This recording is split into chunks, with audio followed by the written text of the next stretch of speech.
بسم اللہ الرحمن الرحیم۔ الصلاۃ والسلام علیک یا سید یا رسول اللہ، الصلاۃ والسلام علیک یا سید یا حبیب اللہ، لا تعداد درود و سلام ہمارے پیارے آقا حضرت محمد مصطفیٰ صلی اللہ علیہ وآلہ وسلم اور آپ کی آل پر۔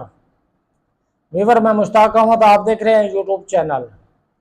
ہمارا آج کا موضوع ہے جادو ناپاک ارواح کے اثرات سے مرکب ہوتا ہے۔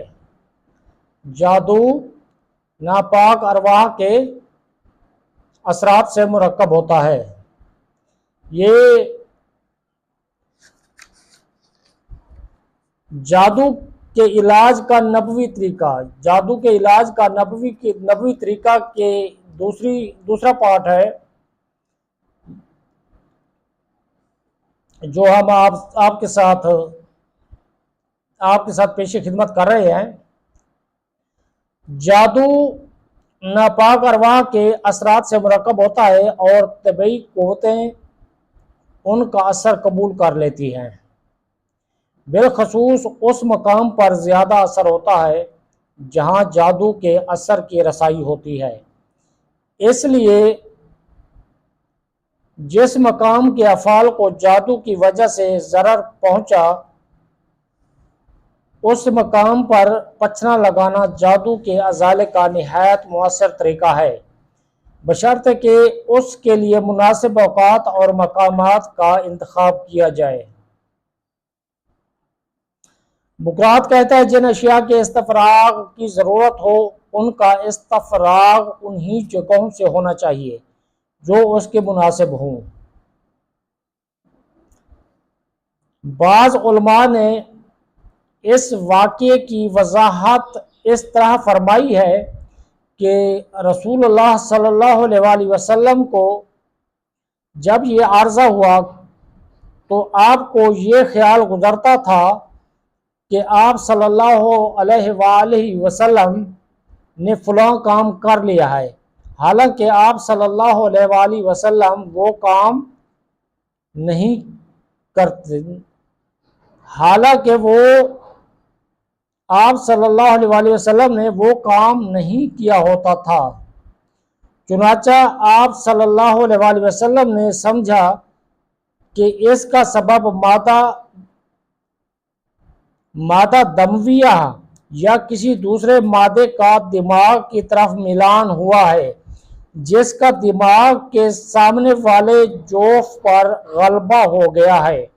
اسی لیے دماغ کے مزاج میں طبعی حالت کی نسبت تبدیلی پیدا ہو گئی ہے۔ اس صورتحال میں سب سے زیادہ مؤثر اور مفید علاج سینگی ہی ہو سکتا تھا، اسی لیے آپ صلی اللہ علیہ وآلہ وسلم نے سینگی لگوائی۔ اس وقت تک اللہ تعالیٰ نے آپ صلی اللہ علیہ وآلہ وسلم کو وحی کے ذریعے سے یہ خبر نہیں دی تھی کہ اس عارضے کا سبب جادو ہے۔ جب اللہ تعالیٰ کی طرف سے وحی نازل ہو گئی اور آپ صلی اللہ علیہ وآلہ وسلم کو معلوم ہو گیا کہ آپ پر جادو کیا گیا ہے، تو آپ صلی اللہ علیہ وآلہ وسلم نے اصل بیماری یعنی جادو کے علاج کی طرف توجہ فرمائی۔ یہ علاج جادو کا گنڈا نکال کر جادو کو بے اثر کرنا تھا۔ چنانچہ آپ صلی اللہ علیہ وآلہ وسلم نے اللہ تعالیٰ سے دعا کی تو اللہ تعالیٰ نے آپ صلی اللہ علیہ وآلہ وسلم کو خبر دے دی کہ وہ گنڈا کہاں موجود ہے۔ جادو کا آپ صلی اللہ علیہ وآلہ وسلم کے عقل و فہم اور قلب مبارک پر کوئی اثر نہیں پڑا۔ جادو کا آپ صلی اللہ علیہ وآلہ وسلم کے عقل و فہم اور قلب مبارک پر کوئی اثر نہیں پڑا۔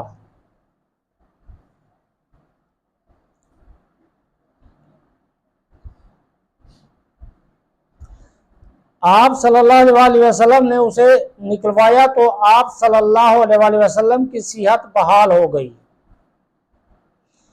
اس جادو کا اثر صرف آپ صلی اللہ علیہ وآلہ وسلم کے جسم مبارک اور ظاہری اعضاء ہی پر تھا، اور آپ صلی اللہ علیہ وآلہ وسلم کے عقل و فہم اور قلب مبارک پر اس کا کوئی اثر نہیں پڑا۔ اس لیے آپ صلی اللہ علیہ وآلہ وسلم کو یہ خیال گزرتا تھا کہ آپ صلی اللہ علیہ وآلہ وسلم ازواج مطہرات کے پاس گئے ہیں، تو آپ صلی اللہ علیہ وآلہ وسلم نے اس خیال کو صحیح نہیں بلکہ محض ایک خیال ہی سمجھا، جس کا حقیقت سے کوئی تعلق نہیں تھا۔ اس قسم کی کیفیت گاہے گاہے بعض جسمانی امراض کے باعث بھی پیدا ہو جاتی ہے۔ واللہ عالم۔ ویور آپ تک کے لیے اتنا ہی، اپنا خیال رکھیے، اللہ حافظ۔